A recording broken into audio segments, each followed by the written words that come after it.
안녕하세요, 여러분. 오늘 해설에서는 개발자들을 은근히 겁먹게 만드는 약간 흑마법처럼 느껴지기도 하는 그 이름, 바로 스프링 AOP의 실체를 아주 낱낱이 파헤쳐 보려고 합니다. 이 기술이 도대체 어떻게 거대한 엔터프라이즈 시스템을 묵묵히 그리고 안정적으로 굴려가고 있는지 그 진짜 비밀을 함께 알아볼 텐데요. 자, 바로 시작해 볼까요? 본격적인 이야기에 앞서 우리 개발자들이 매일같이 겪는 정말 뼈아픈 상황을 한번 상상해 볼까요? 여러분이 며칠 밤을 새워서 상품 주문이나 회원 가입 같은 진짜 핵심 비즈니스 로직을 기가 막히게 짜놨다고 쳐보죠. 그런데 그 예쁜 코드들이 로깅, 보안 체크, 트랜잭션 처리 같은 끝없는 보일러플레이트 코드들에 짓눌려서 숨막혀가고 있지는 않나요? 코드는 점점 지저분해지고 유지 보수는 말 그대로 지옥이 되어갑니다. 바로 이런 고통스러운 순간에 오늘 우리가 다룰 이 기술이 완벽한 구원투수로 등판하는 겁니다. 오늘 우리가 함께 걸어갈 핵심 여정입니다. 지저분한 코드 문제부터 시작해서 AOP 용어, 프록시 마법, 내부 호출의 함정을 싹 정리하고요. 마지막으로 고위험 금융과 실시간 물류 AOP의 실제 적용 사례까지 쭉 달려보겠습니다. 자, 첫 번째 섹션, 지저분한 코드 문제입니다. 비즈니스 로직이 도대체 어떻게 오염되는지부터 짚고 넘어가죠. AOP를 관통하는 단 하나의 핵심 철학은 아주 심플합니다. 바로 관심사의 분리죠. 시스템의 본질인 핵심 관심사와 시스템 전체에 걸쳐 여기저기 자꾸 끼어드는 횡단 관심사를 딱 잘라서 나누는 거예요. AOP는 이 얽히고 설킨 횡단 관심사들을 아예 별도의 모듈로 완벽하게 떼어냅니다. 그 결과가 어떨까요? 여러분의 진짜 비즈니스 로직은 그 어떤 불순물도 섞이지 않은 아주 순수한 상태를 유지할 수 있게 됩니다. 두 번째 섹션은 AOP 용어 마스터학입니다. 마치 외계어같이 느껴지는 이 용어들, 지금 바로 정복해 보겠습니다. 6가지 핵심 용어들을 아주 직관적으로 분해해 놓은 표를 한번 보시죠. 부가 기능을 붙일 목적지인 타겟, 언제 적용할지를 정하는 조인 포인트, 어디에 적용할지 조건을 거는 포인트 컷, 그리고 실제로 실행될 기능인 어드바이스가 있습니다. 이 어드바이스와 포인트 컷을 하나로 묶은 모드를 에스펙트라고 부르고요. 마지막으로 이것들을 실제 코드에 끼워 넣는 과정을 위빙이라고 합니다. 여기서 우리가 절대 잊지 말아야 할 진짜 중요한 팩트가 하나 있는데요. 스프링 AOP는 프록시 방식을 쓰기 때문에 조인 포인트가 엄격하게 메서드 실행 시점으로만 제한된다는 사실입니다. 꼭 기억해 두세요. 이 타임라인을 보시면 5가지 어드바이스 타입이 메서드 주변에서 어떻게 동작하는지 한눈에 들어오시죠? 실행 전, 후, 성공했을 때, 예외가 터졌을 때, 그리고 무조건 종료될 때 각각 개입할 수 있습니다. 그런데 여기서 제일 흥미롭고 강력한 녀석은 단연코 at around입니다. 이 녀석은 메서드 호출 전후는 기본이고요. 아예 메서드 실행 자체를 건너뛸지 말지까지 마음대로 결정할 수 있습니다. 말 그대로 전체 실행 생명주기를 꽉 쥐고 흔드는 가장 강력한 무기인 셈이죠. 세 번째 섹션, 프록시 마법입니다. 드디어 스프링 AOP의 심장부, 그 내부 엔짐을 들여다볼 시간입니다. 스프링이 부리는 눈속임의 정체, 사실 알고 보면 아주 기발합니다. 클라이언트는 자기가 진짜 객체를 호출한다고 철석같이 믿고 있지만 사실은 스프링이 만들어 놓은 가짜 프록시 객체를 호출하고 있는 겁니다. 프록시가 중간에서 호출을 싹 가로채서 로깅이나 트랜잭션 같은 어드바이스를 먼저 싹 실행하고요. 그런 다음에야 아주 조용히 진짜 타겟 객체한테 역할을 넘겨주는 거죠. 정말 똑똑하지 않나요? 자, 이 프록시를 만들어내는 데는 2가지 기술이 있습니다. 인터페이스가 있을 때 리플렉션에 쓰는 JDK 동적 프록시와 바이트 코드를 뜯어 고쳐서 자식 클래스를 만들어버리는 CGL IB입니다. 여기서 우리가 진짜 주목해야 할 트렌드가 있는데요. 스프링 부트 2.x 버전 이후부터는 아예 CGL IB를 기본값으로 쾅 박아버렸습니다. 예전에는 CGL IB가 생성자를 2번이나 호출하거나 기본 생성자가 꼭 있어야 하는 치명적인 단점들이 있었거든요.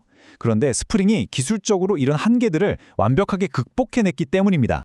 강력한 프록시를 만들었으니 이제 이걸 어디에다 써먹을지 정밀하게 관역을 맞춰야겠죠? 그때 쓰는 게 바로 이 지시자들입니다. 메서드 시그니처를 아주 상세하게 묘사하는 execution, 특정 패키지 전체를 겨냥하는 within, 스프링 빈 아이디로 콕 집어내는 빈도 아주 좋지만요. 실제 엔터프라이즈 실무 현장에서 압도적으로 사랑받는 건 바로 at annotation입니다. 여러분만의 커스텀 어노테이션을 딱 하나 만들어서 원하는 메서드 위에 무심한 듯 쭉 올려놓기만 하면 그 복잡한 부가 기능들이 아주 우아하게 주입되거든요. 네 번째 섹션은 내부 호출의 함정입니다. 면접 단골 질문이자 개발자들이 진짜 제일 많이 빠지는 구덩이죠. 화면에 보이는 이 문구, 진짜 끔찍한 상황입니다. 도대체 왜 그럴까요? 클라이언트가 밖에서 프록시를 거쳐서 들어올 때는 AOP가 아주 예쁘게 잘 동작합니다. 그런데 일단 진짜 객체 내부로 쏙 들어온 상태에서 자기 자신의 다른 메소드를 부르게 되면 어떻게 될까요? 네, 프록시를 완전히 패스해버립니다. 결과적으로 야심차게 달아놓은 트랜잭션이나 보안 로직이 실행은커녕 구경도 못해보고 무시되는 대참사가 발생하는 거죠. 그렇다면 이 골칫거리를 어떻게 우아하게 해결해야 할까요? 여기서의 핵심은 구조 자체를 바꾸는 겁니다. 책임을 딱 분리해서 아예 다른 클래스로 빼내는 게 제일 객체지향적이고 강력하게 권장되는 방법입니다. 만약 지연 조회가 필요하다면 스프링 컨테이너에서 오브젝트 프로바이더로 꺼내 쓰는 방법도 있죠. 그런데 이런 런타임 프록시의 태생적인 한계 자체가 꼴보기 싫다 하시면 컴파일이나 클래스 로딩 시점에 바이트 코드 자체의 코드를 쾅 심어버리는 진짜 에스펙트-J를 도입하는 과감한 승부수를 던질 수도 있습니다. 다섯 번째 섹션, 고위험 금융 AOP입니다. 깐깐한 규제와 멈추면 안 되는 시스템의 안정성에 관한 이야기죠. 금융권 시스템에서 AOP는요, 그냥 있으면 좋은 편의 도구가 절대 아닙니다. 엄청난 규제들을 버텨내는 보이지 않는 척추와도 같죠. 송금 로직에 들어가기 전에 2차 인증을 했는지 검사하는 무서운 수문장 역할을 하고요. 수백, 수천만 건의 트랜잭션을 마스터 DB로 보낼지 읽기 전용 DB로 보낼지 아주 매끄럽게 라우팅해주는 핵심 인프라 기술 그 자체입니다. 하지만 아시다시피 금융권 규제 정말 살벌하잖아요. AOP를 통해서 이런저런 파라미터들을 자동으로 로깅할 때 만약 고객 비밀번호나 신용카드 CVC 번호 같은 게 평문으로 떡하니 로그에 남는다? 그날로 바로 뉴스에 나오는 대형 보안 사고입니다. 그래서 AOP 내부에서 반드시 마스킹 처리를 해줘야만 하죠. 또 하나 진짜 중요한 게 로그를 DB에 남기다가 에러가 났다고 해서 고객의 소중한 자금이 이제 트랜잭션 전체가 롤백 되어버리면 절대 안 되잖아요.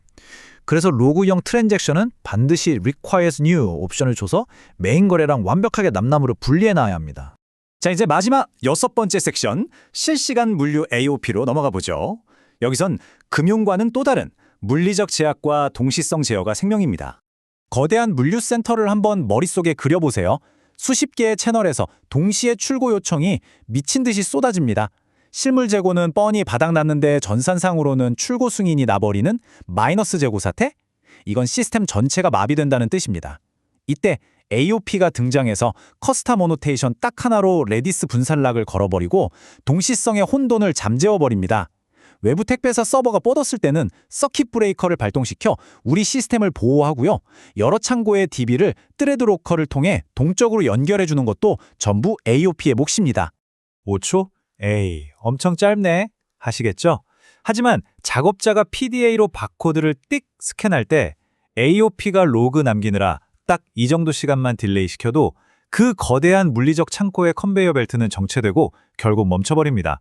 그렇기 때문에 물류 AOP에서 이력 적재나 알림 발송 같은 무거운 작업들은 메인 비즈니스 스레드의 발목을 절대 잡지 않도록 스프링의 @async 처리를 통해 반드시 비동기로 휙 던져버려야 합니다.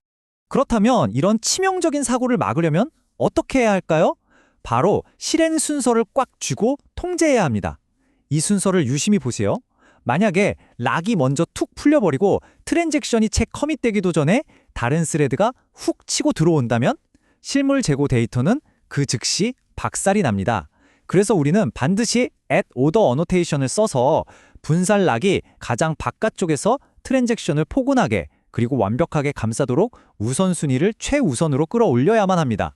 자, 이제 오늘 해설을 마치면서 여러분에게 꽤나 도발적인 질문을 하나 던져보고 싶습니다. 여러분의 코드는 진짜로 관심사가 분리되어 있나요? 우리는 AOP 프록시의 겉모습만 빌려서 그저 지저분한 코드를 덮어두고만 있는 걸까요? 아니면 내부 호출의 함정과 트랜잭션의 우선순위까지 철저하게 통제해가며 프록시의 진정한 힘을 지배하고 있는 걸까요?